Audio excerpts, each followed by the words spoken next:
Jim, he said at length, you saw that seafaring man today. Black dog? I asked. Ah, black dog, says he. He's a bad un, but there's worse that put him on.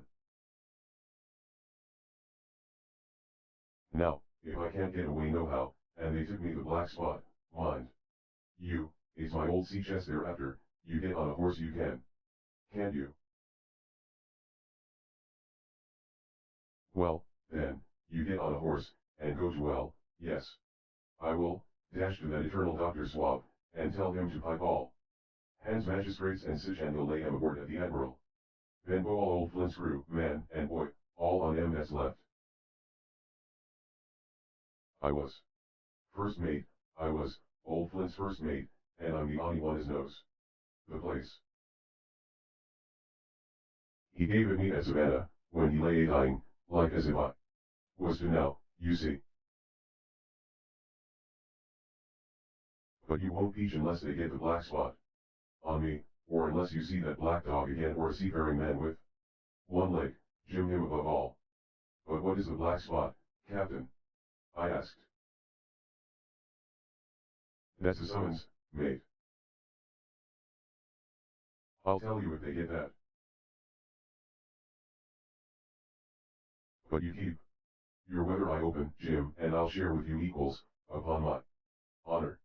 He wondered a little longer, his voice growing weaker, but soon after I had given him his medicine, which he took like a child, with the remark, if ever a seaman wanted drugs, it's me, he fell at last into a heavy, swoon-like sleep, in which I left him.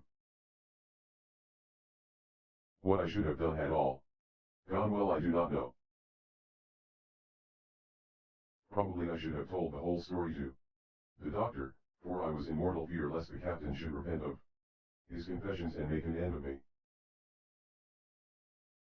But as things fell out, my poor father died quite suddenly that evening, which put all other matters on one side.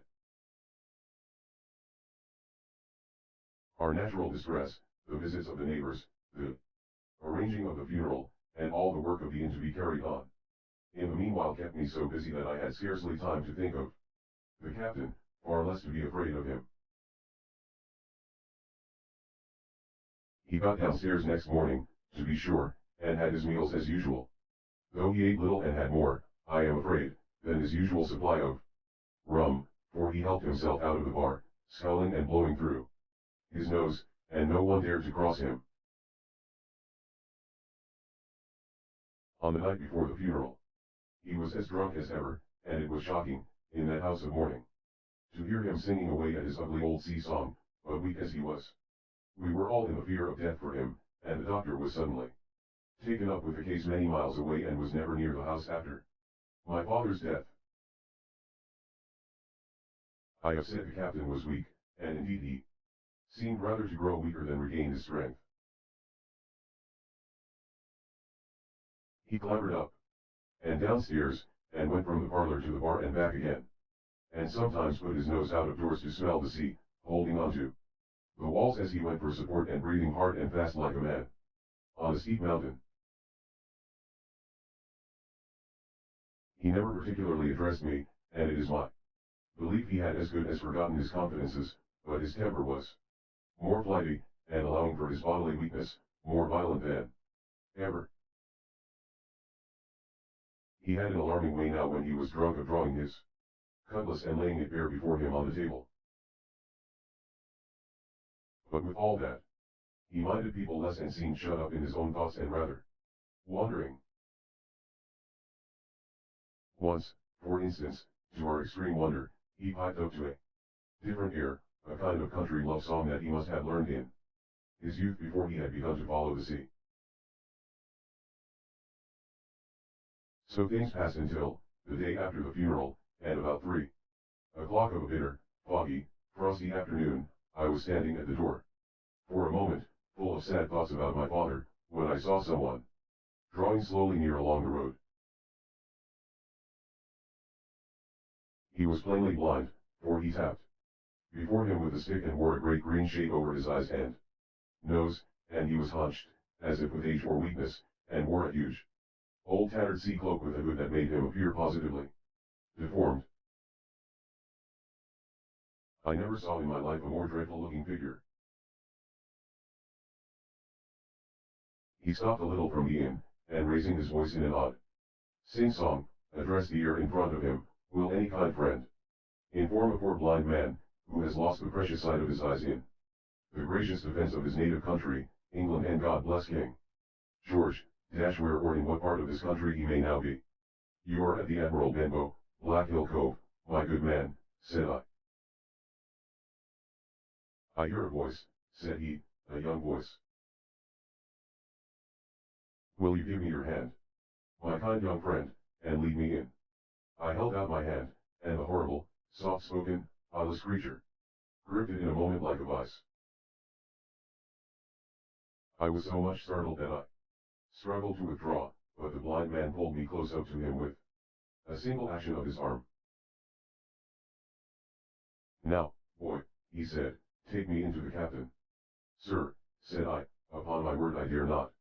"Oh," he sneered, "that's it? Take me in straight or I'll break your arm." And he gave it, as he spoke, a wrench that made me cry out. "Sir," said I, "it is for yourself I mean. The captain is not what he used to be. He sits with a drawn cutlass. Another gentleman." "Come, now, March," interrupted he, and I never heard a voice so cruel, and cold, and ugly as that blind man's. It cowed me more than a pain, and I began to obey him at once, walking straight in at the door and towards the parlor, where our sick old buccaneer was sitting, dazed with rum. The blind man clung close to me, holding me in one iron fist, and leaning almost more of his weight on me than I could carry. "Lead me straight up to him, and when I'm in view, cry out, 'Here's a friend for you, Bill. If you don't, I'll do this,' and with that he gave me a twitch that I thought would have made me faint. Between this and that, I was so utterly terrified of the blind beggar that I forgot my terror of the captain, and as I opened the parlor door, cried out the words he had ordered in a trembling voice. The poor captain raised his eyes, and at one look the rum went out of him and left him staring sober. The expression of his face was not so much of terror as of mortal sickness. He made a movement to rise, but I do not believe he had enough force left in his body. "Now, Bill, sit where you are," said the beggar. "If I can't see, I can hear a finger stirring. Business is business. Hold out your left hand." "Boy, take his left hand by the wrist and bring it near to my right." We both obeyed him to the letter, and I saw him pass something from the hollow of the hand that held his stick into the palm of the captain's, which closed upon it instantly.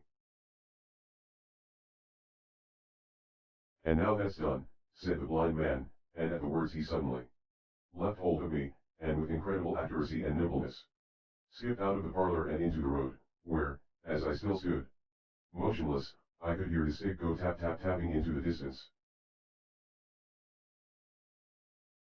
It was some time before either I or the captain seemed to gather our senses, but at length, and about at the same moment, I released his wrist, which I was still holding, and he drew in his hand and looked sharply into the palm.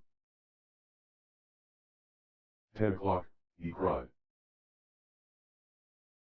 6 hours. We'll do them yet," and he sprang to his feet. Even as he did so, he reeled, put his hand to his throat, stood swaying for a moment, and then, with a peculiar sound, fell from his whole high face foremost to the floor. I ran to him at once, calling to my mother. But haste was all in vain. The captain had been struck dead by thundering apoplexy. It is a curious thing to understand, for I had certainly never liked the man, though of late I had begun to pity him, but as soon as I saw that he was dead, I burst into a flood of tears. It was the second death I had known, and the sorrow of the first was still fresh in my heart. 4. The sea chest. I lost no time, of course, in telling my mother all that I knew, and perhaps should have told her long before, and we saw ourselves at once in a difficult and dangerous position. Some of the man's money, if he had any, was certainly due to us, but it was not likely that our captain's shipmates, above all the two specimens seen by me, Black Dog and the blind beggar, would be inclined to give up their booty in payment of the dead man's debts. The captain's order to mount at once and ride for Dr. Livesey would have left my mother alone and unprotected, which was not to be thought of. Indeed, it seemed impossible for either of us to remain much longer in the house. The fall of coals in the kitchen grate, the very ticking of the clock, filled us with alarms.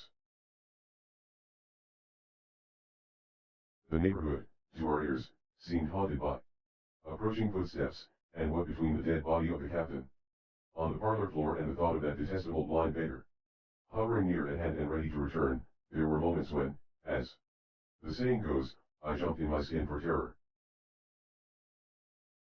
Something must speedily be resolved upon, and it occurred to us at last to go forth together and seek help in the neighboring hamlet.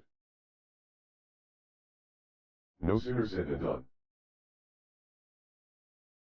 Bareheaded as we were, we ran out at once in the gathering evening and the frosty fog.